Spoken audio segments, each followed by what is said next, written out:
Assalamualaikum warahmatullahi wabarakatuh. Saya Sigit Wahyu NIM 66. Pada video kali ini saya akan menjelaskan tentang acara 3, yaitu divisional integral. Transfer banyak dijumpai dalam kehidupan sehari-hari.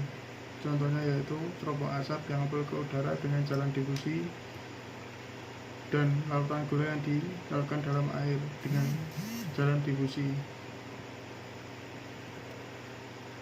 Dengan mengetahui koefisien difusi suatu zat, maka kita dapat mengetahui kemampuan penyebaran zat massa tersebut.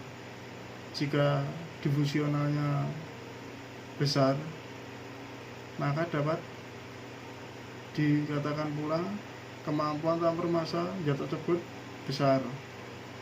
Dalam industri kimia, koefisien difusi berperan dalam perhitungan waktu proses yang selanjutnya digunakan dalam perancangan kapasitas alat.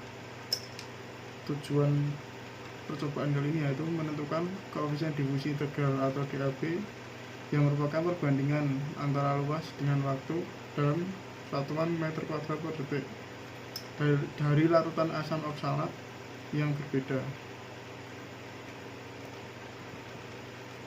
Gambaran langsung tentang gerakan acak yang diperlihatkan oleh difusi, yakni campuran antara molekul-molekul satu dengan molekul yang lainnya, yang terjadi sedikit demi sedikit berdasarkan sifat kinetiknya.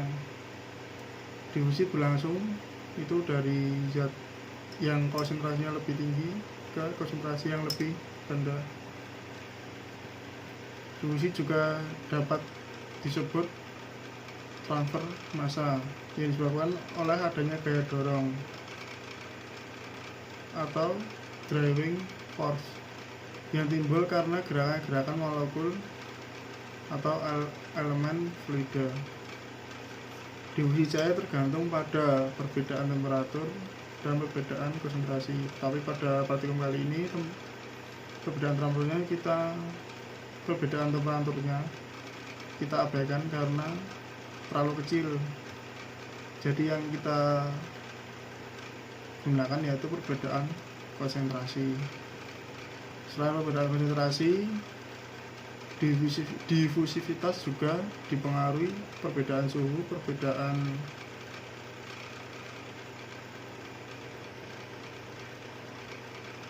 tekanan, dan yang ketiga yaitu dipengaruhi oleh medan gaya dari luar. Fakta-fakta yang mempengaruhi kecepatan difusi yaitu ukuran partikel. Semakin kecil ukuran partikel, maka kecepatan difusinya semakin besar. Ketebalan membran, semakin tebal membran tersebut, maka kecepatan difusinya semakin kecil. Yang ketiga yaitu luas suatu area. Semakin besar luasnya, maka difusi semakin cepat.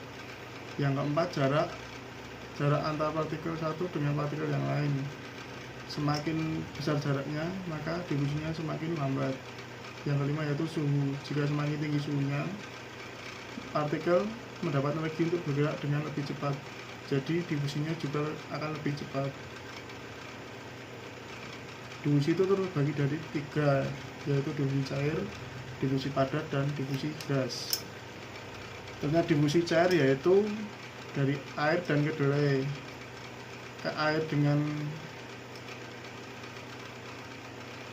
Air ke kedelai dalam pembuatan tempe. Dari air kadar airnya tinggi ke dalam kedelai yang kadar airnya rendah.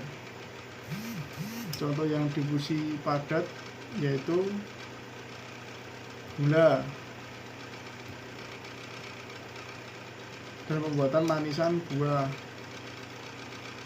Cairan dari gula yang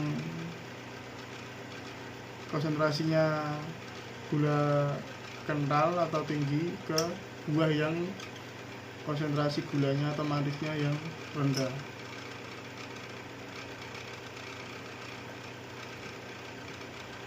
Dinamika sistem sangat berpengaruh terhadap kecepatan transfer massa, sehingga transfer massa dapat digolongkan menjadi dua, yaitu difusi molekuler dan difusi olakan. Dan dalam praktikum kali ini kita menggunakan alat-alat dan bahan sebagai berikut. Alat-alatnya yaitu 1. Alat suntik, 2 termometer, 3 timbangan analitik, 4 tangki penampung air, 5 bak difusi, 6 pipa-pipa kapiler, 7 buret, 8 statif dan klem, nomor 9 Erlenmeyer, nomor 10 corong, dan ke-11 penggaris. Bahannya yaitu Aquades, indikator PP, larutan NaOH, larutan asam standar, dan larutan asam oksalat. Rangkaian alatnya itu keterangannya nomor 1 yaitu bak penampung air, nomor 2 keran pengatur aliran, nomor 3 bak difusi, nomor 4 pipa kapiler, nomor 5 outlet. Cara kerjanya yang pertama yaitu menentukan volume pipa kapiler dengan menimbang pipa kosong, kemudian menimbang pipa yang telah diisi dengan Aquades, lalu mengukur panjang pipa dan suhu Aquades. Setelah itu mencari densitas Aquades berdasarkan suhu Aquades yang telah diketahui, kemudian menghitung volume pipa. Yang kedua yaitu mengukur tinggi masing-masing pipa kapiler dari ujung atas yang terbuka sampai dasar kapiler yang tertutup dan masih dapat diisi dengan Aquades. Yang ketiga, menstandarisasi larutan NaOH dengan cara mengambil asam standar sebanyak volume tertentu. Erlenmeyer kemudian menambahkan indikator PP dan melakukan titrasi dengan NaOH. Catat volume NaOH yang dibutuhkan. Nomor 4, standarisasi larutan asam oksalat dengan cara mengontrol sejumlah asam oksalat, kemudian menambahkan indikator PP dan melakukan titrasi menggunakan NaOH serta mencatat NaOH yang dibutuhkan. Yang kelima yaitu percobaan difusi, mula-mula mengisi pipa kapiler dengan asam oksalat dan mengusahakan tidak ada gelembung-gelembung udara di dalam pipa kapiler tersebut. Selanjutnya mengisi pipa kapiler ke dalam bak difusi dengan mengurutkan posisi dari tinggi ke rendah, lalu mengalirkan air dan mengatur keran agar alirannya laminar. Pada saat air mencapai puncak pipa kapiler, mencatat waktu sebagai P0 atau X, lalu mengambil asam oksalat yang terdapat pada pipa kapiler menggunakan jarum suntik, kemudian memasukkan asam oksalat tersebut ke dalam Erlenmeyer dan ditambahkan Aquades hingga volume tertentu. Selanjutnya menambahkan indikator PP dan melakukan titrasi dengan larutan NaOH. Sekian video dari saya. Assalamualaikum warahmatullahi wabarakatuh.